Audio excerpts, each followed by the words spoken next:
जंगल में जहाँ हर तरफ हरियाली थी, दरख्तों पर मुख्तलिफ परिंदे चहचहा रहे थे। वहाँ एक नन्ही चिड़िया जिसका नाम रानी था और एक चालाक कौवा कालू भी रहते थे। रानी मेहनती, समझदार और सलीकामंद थी, जबकि कालू हमेशा कोई ना कोई चालाकी करने के चक्कर में रहता था। रानी ने एक बड़े पेड़ की शाख पर अपना घोंसला बनाया था, जो बहुत खूबसूरत और आरामदाह था। वो हर रोज़ सुबह सवेरे उठती, घोंसले की सफाई करती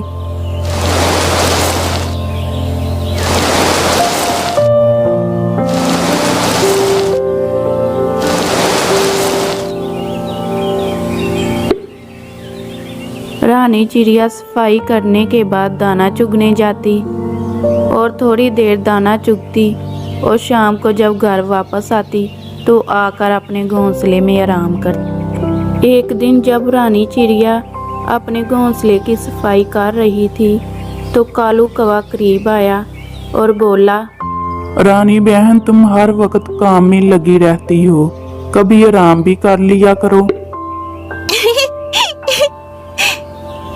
कालू भाई, आराम तो जरूरी है, मगर काम के बाद अगर मैं मेहनत ना करूं तो मेरा घोंसला कमजोर हो जाएगा और मुझे खाने के लिए भटकना पड़ेगा।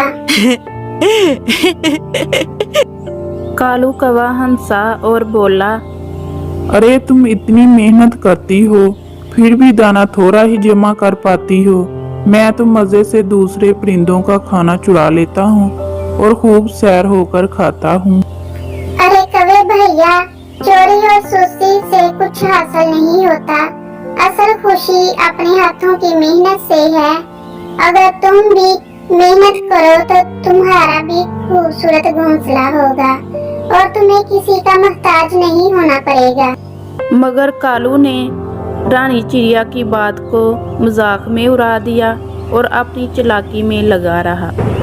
कुछ दिन बाद बारिश का मौसम शुरू हो गया। गहरे बादल छा गए, बिजली चमकने लगी और तेज बारिश होने लगी। जंगल के तमाम परिंदे अपने अपने घोंसलों में चले गए। रानी चिड़िया आराम से अपने मजबूत घोंसले में बैठी बारिश का मज़ा ले रही थी। लेकिन कालू कौवे की मुश्किल शुरू हो गई। उसने कभी अपना घोंसला सही नहीं बनाया था, इसलिए वह बारिश की बूंदें बर्दाश्त ना कर सका। कालू कौवे का घोंसला गिर गया, पानी उसके पैरों में घुस गया। सर्दी से वो कांपने लगा और कहीं पनाह ना मिलने की वजह से वो परेशान हो गया। कालू ने रानी चिड़िया के घोंसले की तरफ देखा और सोचा, अगर रानी चिड़िया मुझे अपने घोंसले में पनाह दे दे तो मैं इस मुसीबत से बच सकता हूँ।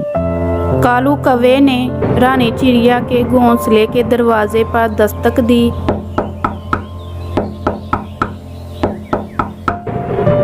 और रोते हुए बोला, रानी बहन, मेरी मदद करो। बारिश की वजह से मैं भीग चुका हूँ। मेरा घोंसला टूट गया है और मुझे कहीं पनाह नहीं मिल रही। बराए करम मुझे अपने घोंसले में थोड़ी देर ठहरने दो। रानी चिड़िया को कौवे पर रहम आ गया। वो जानती थी कि कालू कौवा सुस्त और चालाक है, मगर इस वक्त वो मुसीबत में है। रानी चिड़िया ने कहा, ठीक है कालू भाई, मैं तुम्हें पनाह देती हूँ, मगर एक शर्त पर।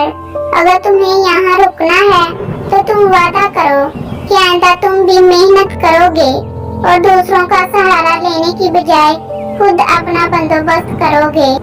कालू कौवे को अपनी गलती का एहसास हो चुका था और उसने शर्मिंदगी से कहा, रानी बहन, मुझे माफ कर दो। मैंने हमेशा चालाकी से काम लिया और सुस्ती की, मगर आज मुझे एहसास हो गया कि मेहनत ही असल कामयाबी की कुंजी है। मैं वादा करता हूँ कि आइंदा मैं अपना काम खुद करूँगा और ईमानदारी से जिंदगी गुजारूंगा। ये सुनकर रानी चिड़िया मुस्कुराई और कालू कौवे को घोंसले में जगह दी। जब बारिश रुक गई तो कालू कौवे ने सबसे पहले काम ये किया कि अपना एक मजबूत घोंसला बनाने के लिए तिनके और लकड़ियां इकट्ठी की। वो दिन रात मेहनत करता रहा और कुछ ही दिनों में उसने अपना एक खूबसूरत और मजबूत घोंसला बना लिया। अब कालू कौवा दूसरों पर इन्हिसार नहीं करता था। वो खुद दाना चुगने जाता, पानी पीता और अपने घर की देखभाल करता। जंगल के दूसरे परिंदे भी हैरान थे कि चालाक कालू कौवा अब मेहनती बन चुका है। तो बच्चों, ये कहानी हमें ये सबक देती है कि सुस्ती और चालाकी वक्ती तौर पर फ़ायदा देते हैं, मगर आखिरकार मेहनती लोग ही कामयाब होते हैं। अगर हम खुद मेहनत करें और दूसरों पर इन्हिसार ना करें तो हमें कभी किसी दरवाजे पर दस्तक देने की ज़रूरत नहीं पड़ेगी। रानी चिड़िया की तरह हमें भी सलीकामंद और मेहनती बनना चाहिए, और कालू कौवे की तरह अगर कभी हम गलत रास्ते पर निकलें तो अपनी गलतियों से सीख कर बेहतरी की कोशिश करनी चाहिए। इस तरह की मज़े की कहानियाँ देखने के लिए मेरे चैनल को लाइक, शेयर, सब्सक्राइब करें।